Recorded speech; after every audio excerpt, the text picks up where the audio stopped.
So kia ora koutou everybody, my name is Cara Scally-Irvine and it's my pleasure to welcome you all onto this IPN free webinar with Maria Hepe from ESR, who's going to be talking about bicultural perspectives of engaging with Te Ao Māori.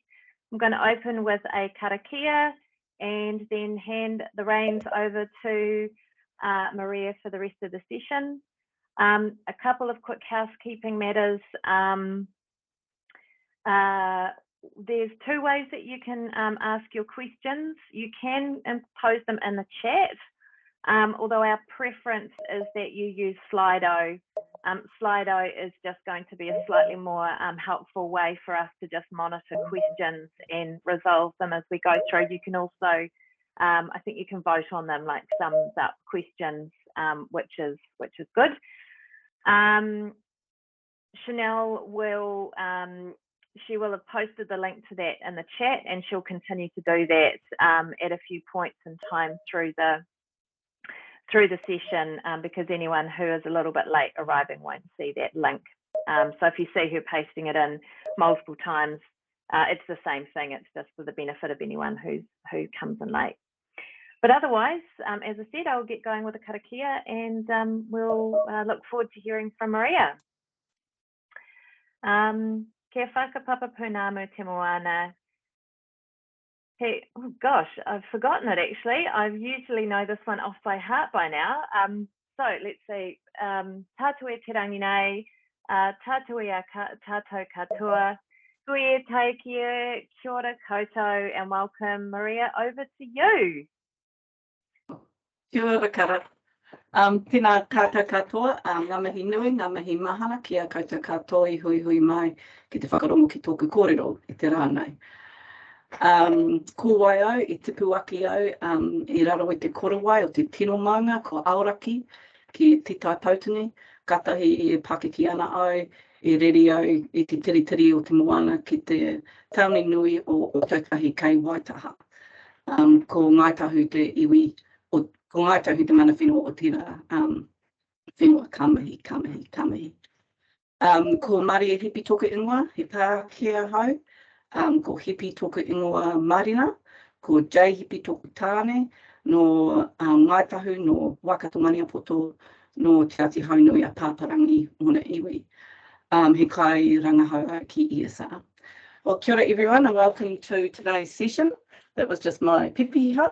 I'm just saying that I grew up on the West Coast, and then as an adult I came to Christchurch, and I still live there, and I'm married to my husband, Jay Hippie, and that's where my last name Hippie comes from.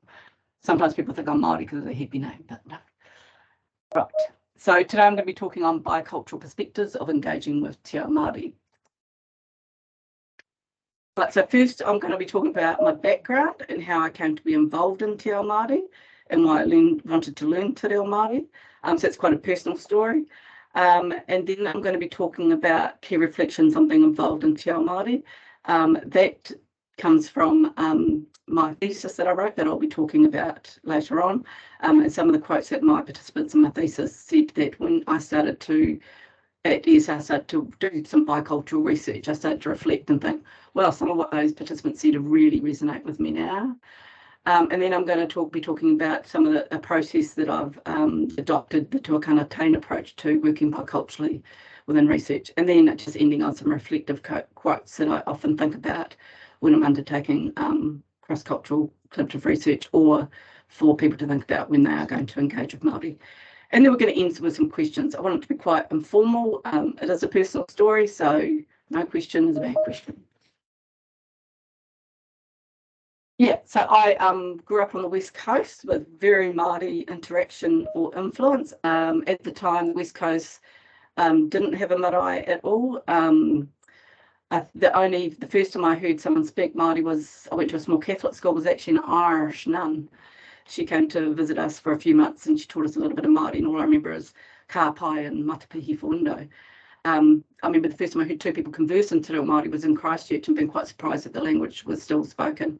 So very little interaction or influence. But the whole time I felt uncomfortable being in New Zealand and not knowing anything about Māori culture, and especially not being able to pronounce Māori words. I couldn't say Māori, I couldn't say kia ora. In fact, when I started learning Te Reo Māori, they were probably the two hardest words I had to retrain my brain to say because I've been saying them so wrong for so long. Yeah, so then in my early 20s, I moved to Christchurch and I went to university and started learning Māori language.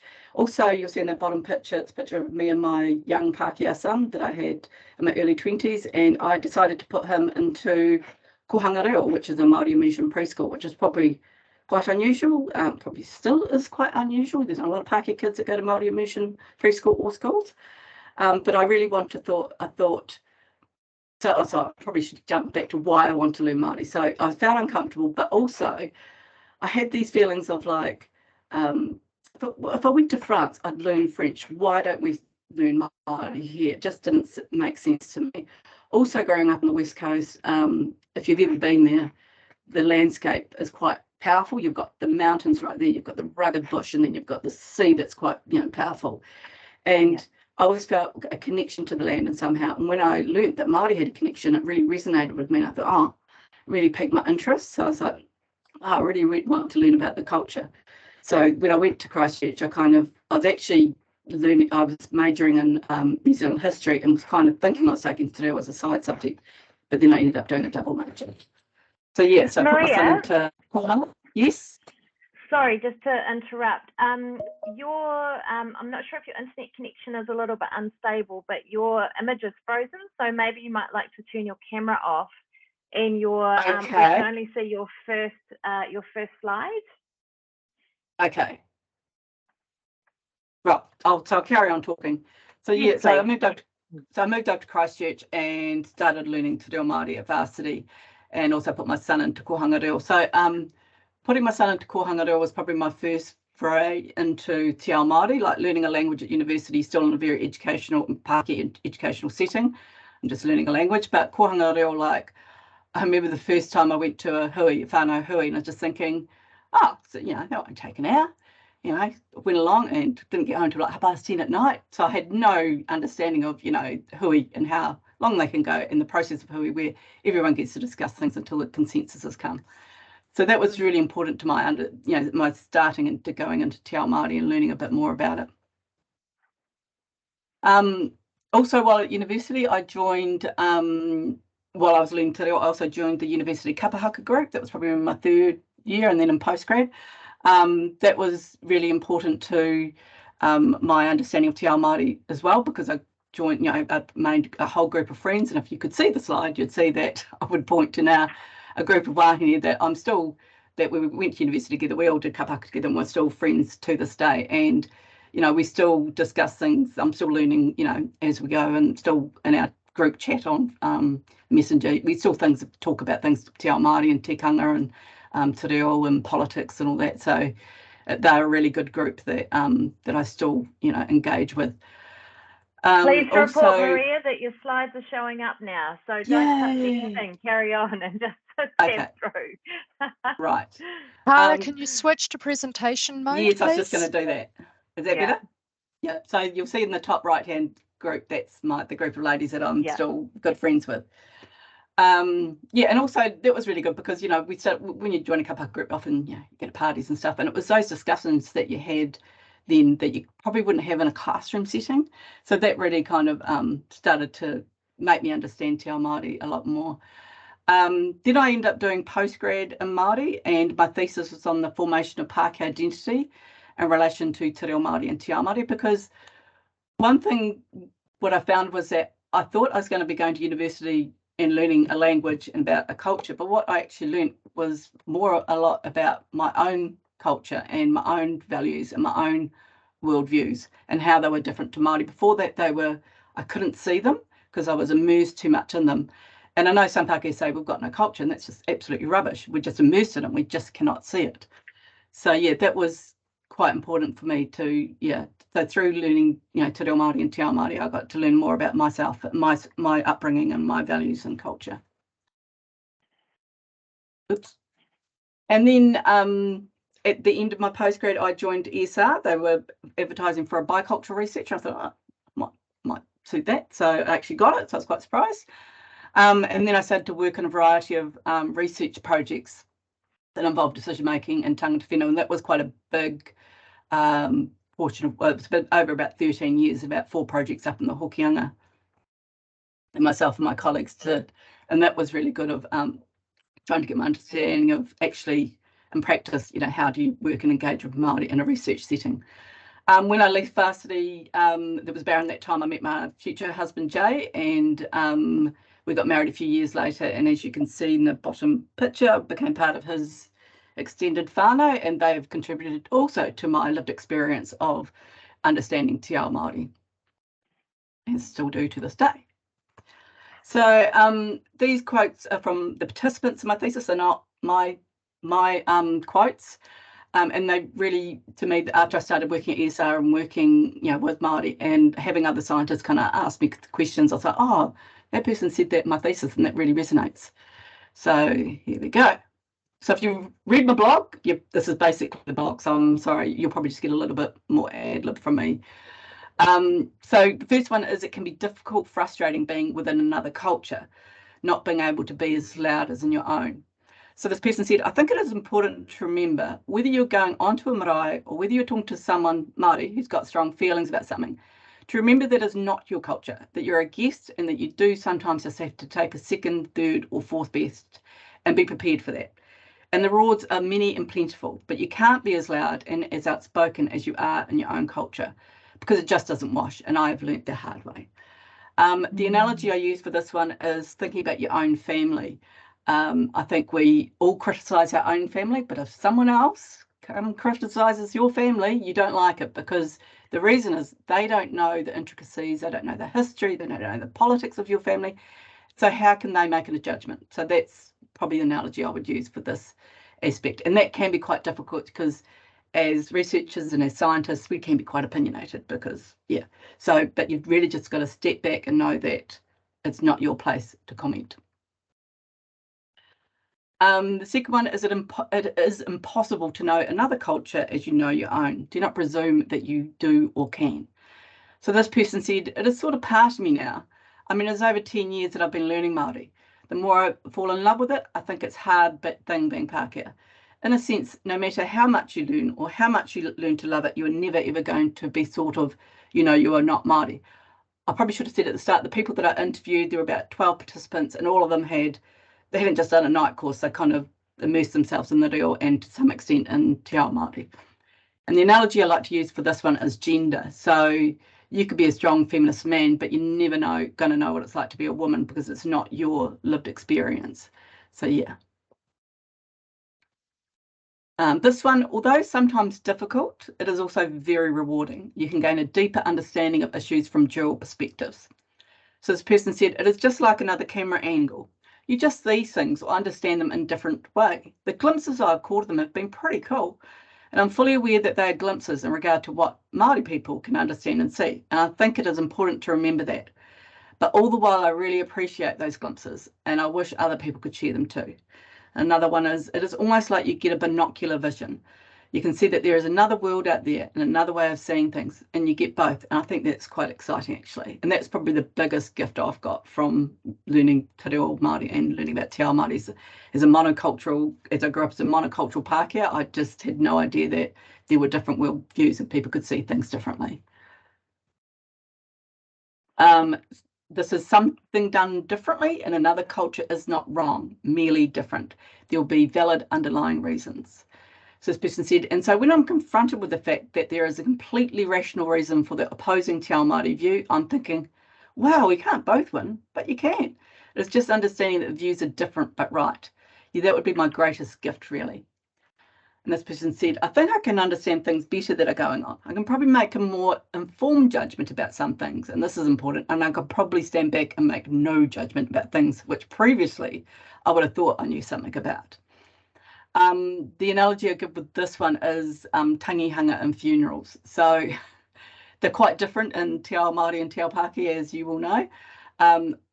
So my husband struggles. I struggle with the fact when I often have to go to tangihanga, and I struggle with the fact that sometimes I'm going to a tangihanga where I may have met the person. Lots of times I haven't even met the person, and I just feel rude going. It's like and then I've got to go to a hakari, the feast afterwards, and I'm eating people's food and I haven't even met the person. But for my husband, he's like, no, you're married to me, so you're an extension of me, and it's about kanohi kitia, that your face has been seen. I'm like, okay. And then he thinks the funeral process is completely weird and wrong. And I'm like, no, it's just different. They're different, they're both right. So that's probably the analogy I give for that one.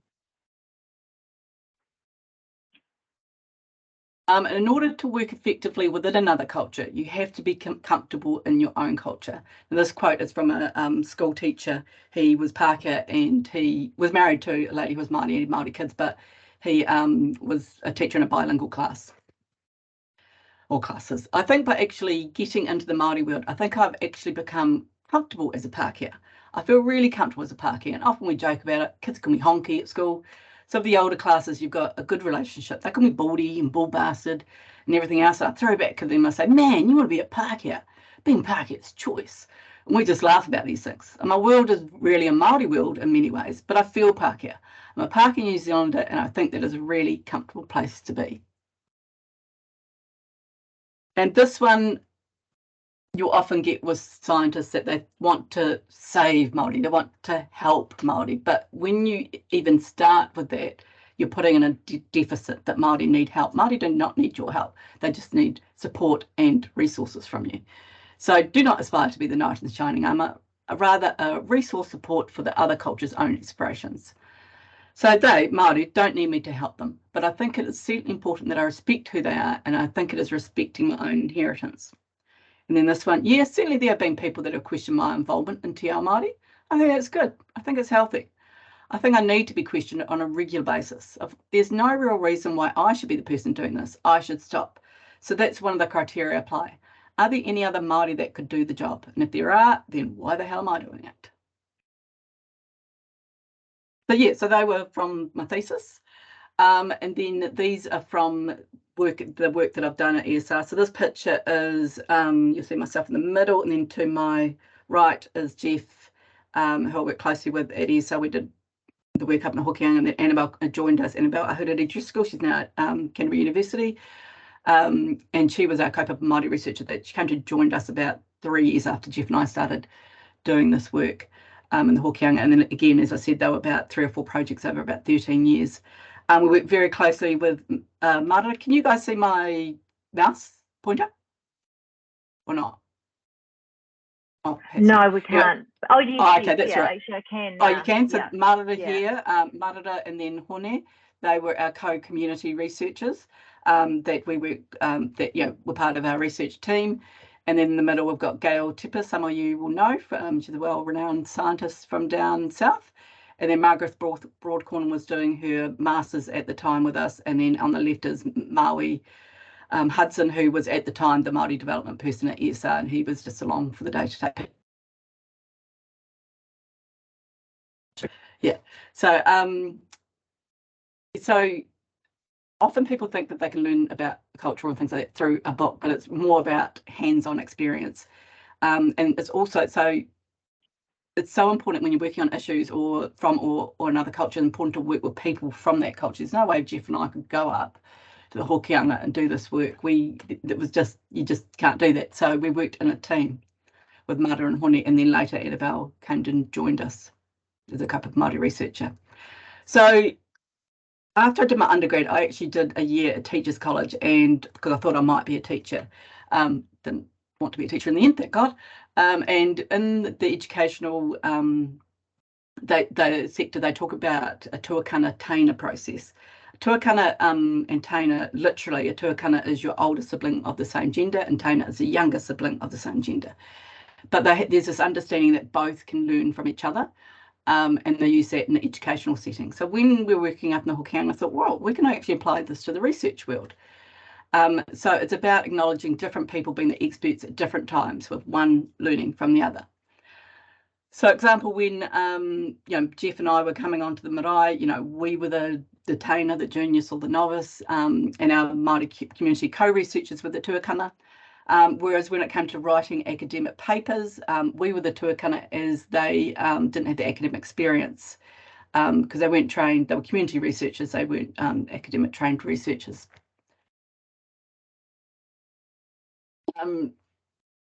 But very importantly, they were also when it came to analysis, they were the tuakana, because they knew their communities so well, and we didn't know the politics, we didn't know the context as much, and they led us through the analysis process. We were just the people that just wrote the things up.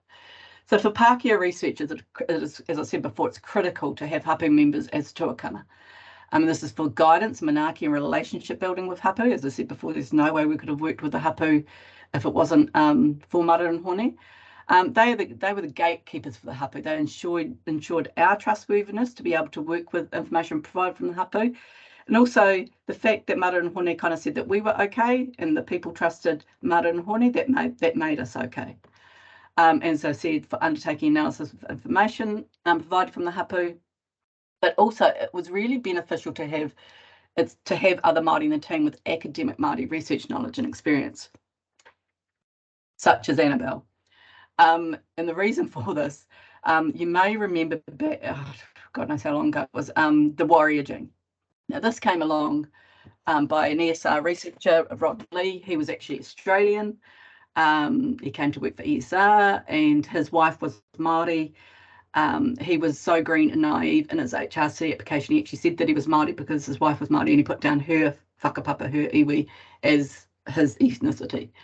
On that team, there weren't any kaupapa Māori actual researchers. It was a scientist working straight with the community with no intermediary. Annabelle was really concerned at the time. No one listened.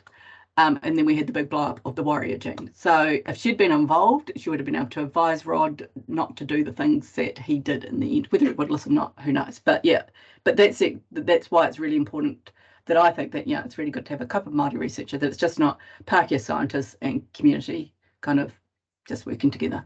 Just keeps everyone safe.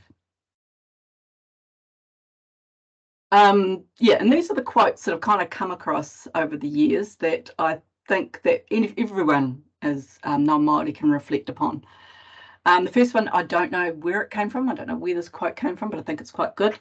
Why did they, non-Māori, think that by looking at us, they will find the answers to our problems? Why don't they look at themselves? And I think we could apply that to lots of things in New Zealand.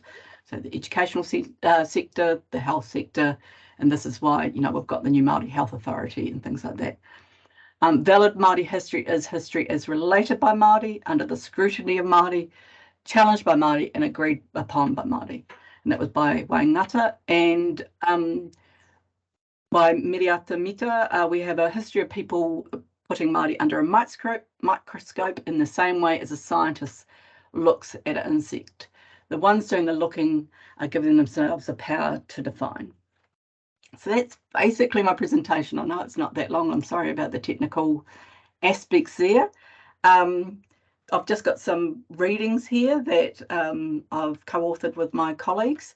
The biggest thing I've found with scientists that I've worked with in ESR, is the ones that want to engage with Te Ao Māori or Māori, is that they're quite nervous and they want to know everything before they engage. And I think that's because they're well educated, most of them got their PhDs, and they're used to being the expert. And the thing is, you're not going to be the expert. That's what I was talking about, the tuakana taina thing. So when we were on, when Jeff and I went to the marae, the reason we're going to the marae was to talk to community members, is that we were being led, and you can't be the expert. You've got to really sit back and listen. But some of the scientists I've talked to, they want to be more fluent in the reo, they want to know all the tikanga, they want to know everything before, but sometimes it's just about doing it, not leading, which is really hard, I think, sometimes as a Pākehā, to not kind of lead and just sit back and be led. So that would probably be one of my biggest recommendations. So, questions? Should I stop sharing? Yeah, that's really a good idea. Thanks, Maria. So thank you so much. That was, I know, a whistle-stop tour. And for those of you who haven't seen the link to Maria's blog, in fact, I've got a link for it just here. So I'm going to fire that through right now. If you can, there's two options for questions. You can type them directly into the chat. Otherwise, you can use Slido. We've just become aware in the last day or so that there may have been some admin changes in the background, which might make it hard for you to jump in. But I want to kick off while we're waiting for others to get their questions through. Oh, we've got one there already, actually. Fantastic. So I'll lob this one at you, Maria, and then I've actually got 2 or 3 others noted down here. One, so someone's asked about racism and commenting that there is still a lot of racism in our research spaces, and wondering if you think it might be a generational thing. Oh, that's a really good question. Anecdotally, right I could probably say maybe, but I don't know if there's been much research on it. I think I would like to think, it's hard to know because you surround people, you surround yourself with people like you that are like-minded. So all the Pākehā that I know, I don't think are particularly racist or anything like that, but the older generation, yeah, perhaps. I think racism really comes down to that you haven't had much interaction with that culture. And so I think that's where relationships are key, if you can have more interaction. So the younger generation probably has had more interaction because Māori become more urbanised. You've got the educational setting where people, you do have trips to the marae and things. And, we've got more reo on TV now. I don't know. I haven't read any research, but you would probably think that, as you would hope, as the older generation dies out, literally, that racism will come less and less, but who knows? Yeah.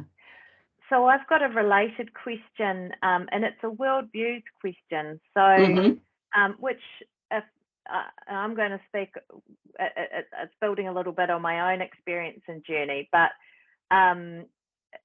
it's a little bit like what you were saying earlier, that sometimes you don't even realise that there's more than one way of looking at things, and so that experience of what it's like to be a male versus female is a really, that's an example that we can all understand, right? Yes. Yeah. But I wondered, now that you've been sitting in the science and the research world for a while, what other comments or observations could you make about possibly what people maybe aren't seeing, in what having a science worldview, how that contrasts to a Te Māori worldview. I think people appreciate that they're different, but until you've sometimes experienced it, it can be a little bit hard to even understand what does that look like. And given you've got a wee bit more experience, I'm sure there's lots on the call who would love a few more reflections, either on your own journey, which you've talked about, but I'm thinking more what you might have seen some of your colleagues, your science colleagues, grappling with. If you could do a quick summary of what you've observed with others. Because I'm a social scientist, I haven't worked with a lot of biophysical scientists, but one does stick out to me that I was quite shocked at this guy, scientist. He couldn't understand. He was doing a presentation. He couldn't understand. He'd given over his science, and yet he wasn't given any mātauranga Māori, and he thought he should because it was, that he'd given his, why is it not getting back? No understanding of, it's not his to access. And if he does get, talked about mātauranga Māori, it isn't for his to use or consume. It's not for his benefit. Another one I can think of, a scientist, he wanted to present to a Māori community group, and one of the intermediary kind of Māori organisations said, no, we don't want you presenting, we can tell them, blah, blah, blah. And he was quite upset about that. He was like, but I want to present to these people. And it's like, it's not about you. It's not about you. It's not about your science. That's what I mean. It's actually about anything that you've got is about a support and a resource for Māori. It's not about your ego or you feeling good about something. So probably, does that kind of answer your question? Yeah, and I think we've got a couple more questions here, but the other, I suppose, the contrast to that, if we're to use a constructive frame of reference, Are there, have you observed ways that bringing more of a Te Ao Māori worldview into science, you've observed it really strengthening the overall science outcomes? Again, it's kind of, well, I suppose I can talk about the research that we did up in Hokianga. So that's exactly what we look at, is like the different worldviews or boundaries that people draw around things. So we were looking at drinking water and wastewater at Marae.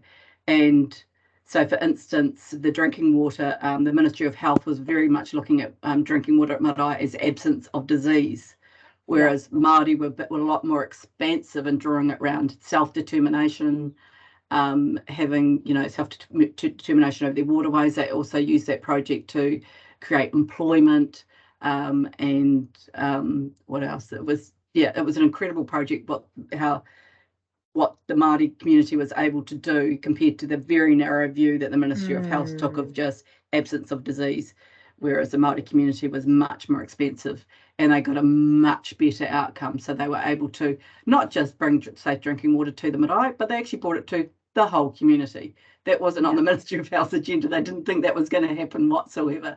So yeah, that was fabulous. Cool, right. So being someone with a systems background, it's very much about, depending on the perspective that you take, your view is going to be narrow or wider, and reflect sort of that point from which you're taking. I want to ask these two questions we've got here. So one person is asking, what can we do as remedies if we make a mistake or did something culturally inappropriate? Great question. Been there many a time, and expect to. Don't be scared. And in fact, as Pākehā, we're privileged once again. If we make a mistake, it's actually kind of expected. If you're Māori and you make a mistake, you're going to get it way more than Pākehā. So don't be scared. I mean, I've made many, many mistakes. I mean, one I can think in the research world, just not in, like at varsity and going to marae and stuff, was we were going to an water and waste conference, very engineering based, and we were going to present on some of our findings. I think Mara and Horny were going to come with us, but the two community people that we're working closely with from the Whirinaki Water Committee, we didn't invite them because I just thought, why would they want to go? I don't even want to go. It's going to be really boring, And so I just assumed that. And anyway, we came back, they found out that we'd gone and we hadn't, we'd named them on the paper and all that presentation, but we hadn't invited them. And we got it in the neck for that, and rightly so. And it's just, but it's about having a relationship, and, and if you've already got that good relationship, you just accept, you say, yes, I was wrong, sorry, what more can you do? And try and learn from your mistakes. And actually, sometimes it's better to make a mistake because you generally don't make that mistake again. Well, you shouldn't make that mistake again. It sticks with you more. Were those gatekeepers to the community that you were talking about, did you find they sometimes acted as a little bit of a diffuser, like maybe passed on some feedback to you, or did you tend to just get it directly and have to be brave about it? Yeah, probably only really happened that once, and we were just in a small meeting. It was just Mara and Hone and Marianne and Mike, but so we kind of got it directly then. But the other thing with the relationship that we had up in the Hokianga was, we didn't just go and do the work. At night time, Mara and Hone would often join us for a meal at night, and would talk a bit more, and we socialised together. It wasn't just the work, because everything in Māori, Te Ao Māori is relational. So it's about those relationships, and that's where it can be a bit tricky if you're doing one project and the funding runs out and you go, well, what do we do? So we were quite lucky that once our first project, the funding ran out, Hone came back to us and he was like, obviously we'd done well because he wanted to work with us again. He said, look, we've got this issue with wastewater. What can we do about that? So we developed up a project around that, and then we had a couple more projects. So it is about those relationships, and the Pākehā system and the Māori system doesn't work well because the Māori system is all about relationships and longevity. Pākehā system is all about funding and short projects. So that's where you can get a bit of a clash. So it can be quite tricky. Yeah. We've got another question here. Someone is asking, how do you not fall into the trap of doing research with Māori rather than getting out of the way and letting Māori get on and do the research themselves? Well, actually, that's a really good question, because one of our key aims when Jeff and I went up to the Hokianga was to build the research capability capacity of Hone and Marara. Hone wasn't so much interested in that, Marara was. So we supported her in doing papers and things like that. And she ended up, because they worked for the Hawara Hokianga, which is a community trust hospital up there. And she ended up doing research with some of the doctors up there and some, like community type research. And so that was great, so that we could see that we'd actually built her capability, that she was now being named on other HRC applications and things. So and there was that quote where it said, if someone Māori can do it, then why the hell am I doing it? Then get out of the way. So, but usually you'll have skills that especially the scientists, they're going to have real in-depth skills that Māori will want to definitely be able to tap into. Yeah, and I think you highlighting the notion of tuakana taina and how that shifts around depending on what what you're doing is a really great. I think that's a really nice thing for us all to hold in our minds. Yeah, because in some cases we will still be experts, but in other cases definitely not, and it's not a fixed role. It's not. Yeah, it's the acknowledgement. We do it as a team. We can't do this alone. Jeff and I had certain skills, Mara and Hone had certain skills, and we worked really well together. Yeah, cool. So Reese, there's a question about how to judge whether or not an idea or an action is appropriate or not, and presumably this is talking about in a bicultural context. I'm not sure if I understand the question. Well, and Reese, if you want to take yourself off mute, go for it. Yeah. Yeah, hi.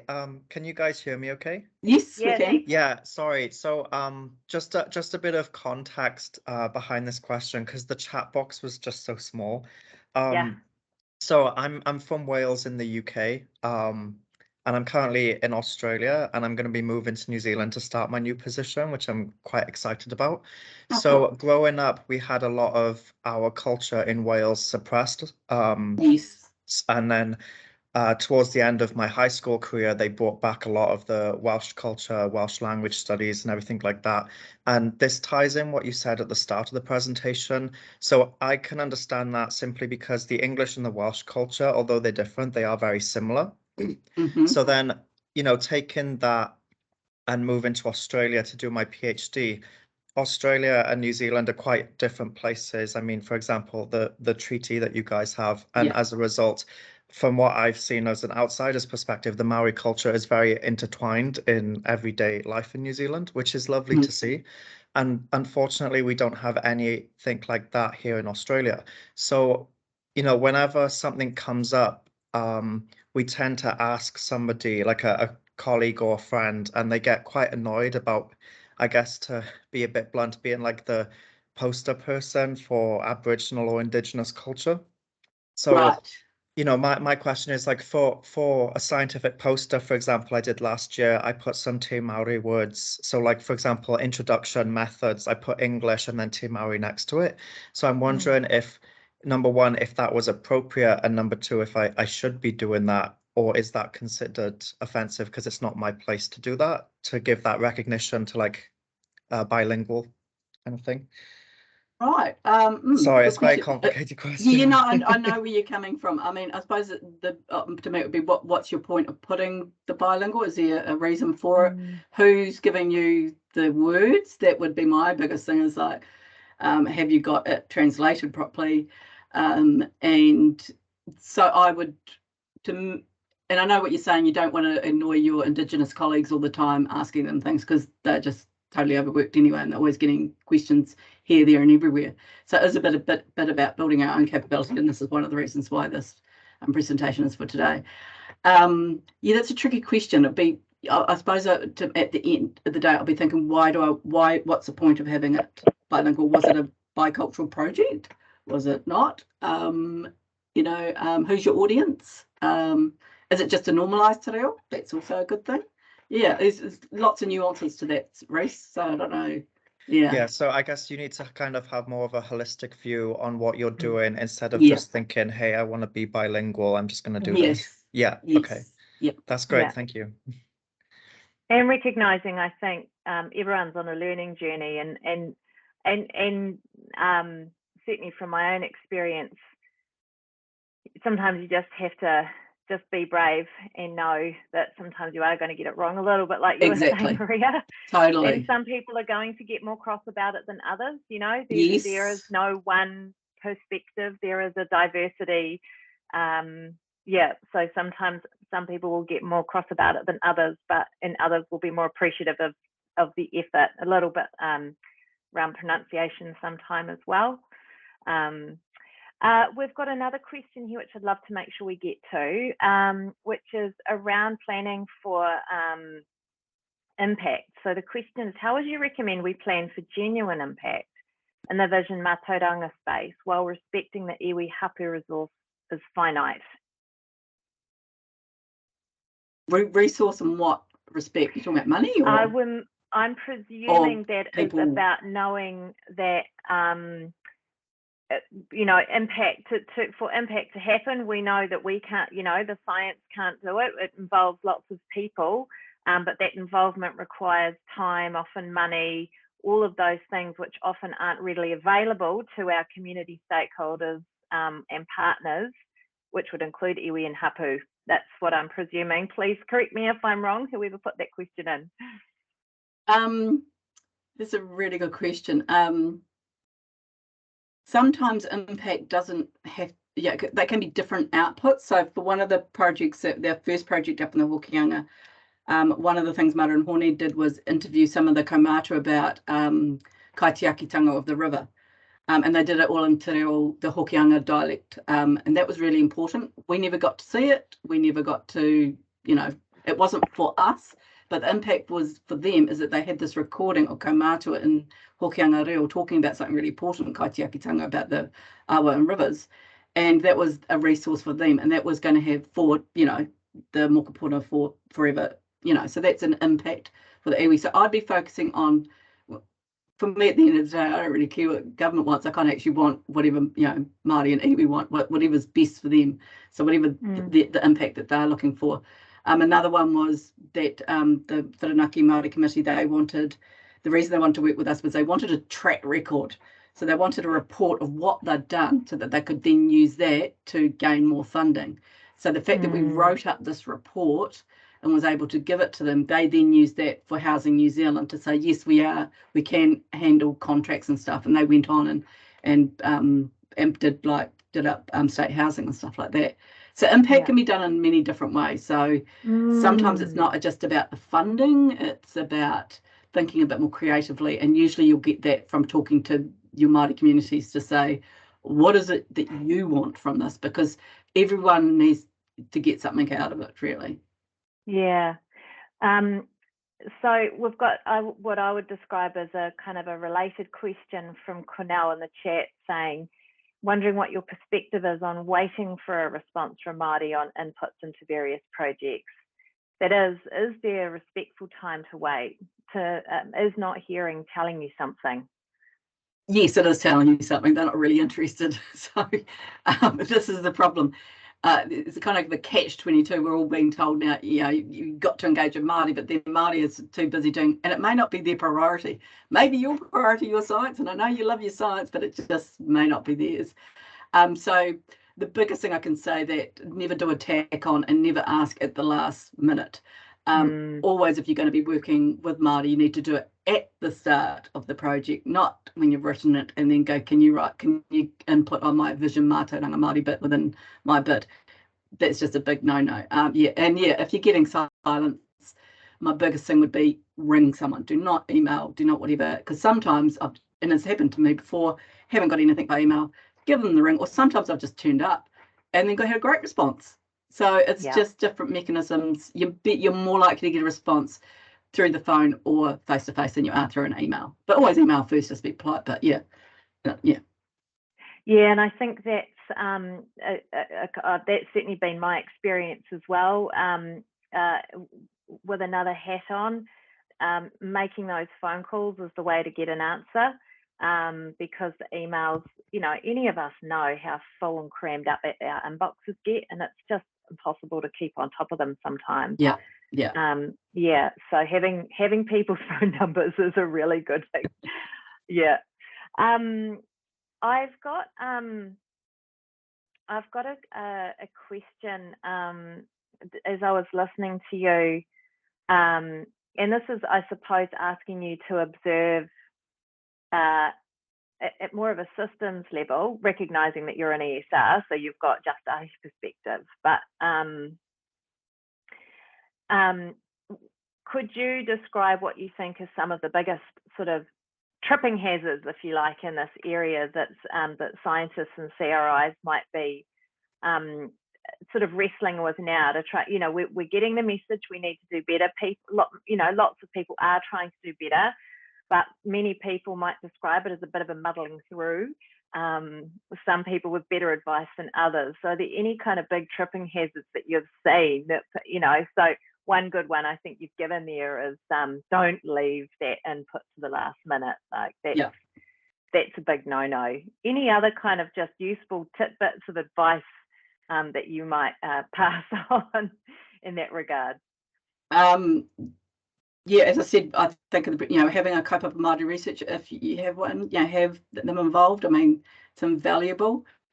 Also, I've seen other research projects set up, and they've said they're taking a treaty partnership approach, but then when the Māori participants leads can't make it, they still have the meeting. Why would you do that? You'd reset the meeting. So that's still just the Pākehā just leading and doing what they want. That's not a treaty approach. I think the biggest thing, we're trying to build our capability, and it's not just CRIs, it's across organisations. Watching a seminar series from the FENS Fire and Emergency New Zealand, and they're doing the same thing. Lots of people doing it. So, but there isn't the capability out there in Te Ao Māori because there's just not enough people to be able to help Pākehā. So it's really about trying to build our capability. Also, trying to talk people like myself that may have a bit more experience. I always saw my role as more helping Pākehā. I'm not there to, I'm there to support Māori, but I'm not there to help. I'm there to help Pākehā to navigate their journey into Te Ao Māori and understanding certain things. I don't know if I answered that properly, but yeah. I think one point that I thought was fantastic earlier as well was just that role that we can play in building capability, and it can be might be in quite specifics, skills and some of those technical things, but some of those other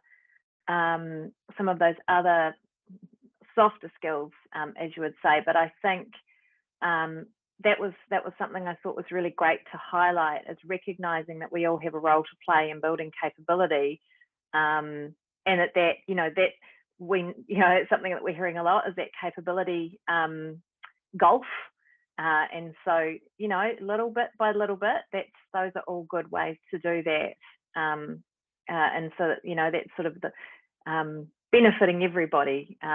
Yes. In the longer term. Yeah. Did anyone else have any other questions? You're welcome to take yourself off mute if you'd like to talk, talk like a real person. It's always nicest like that.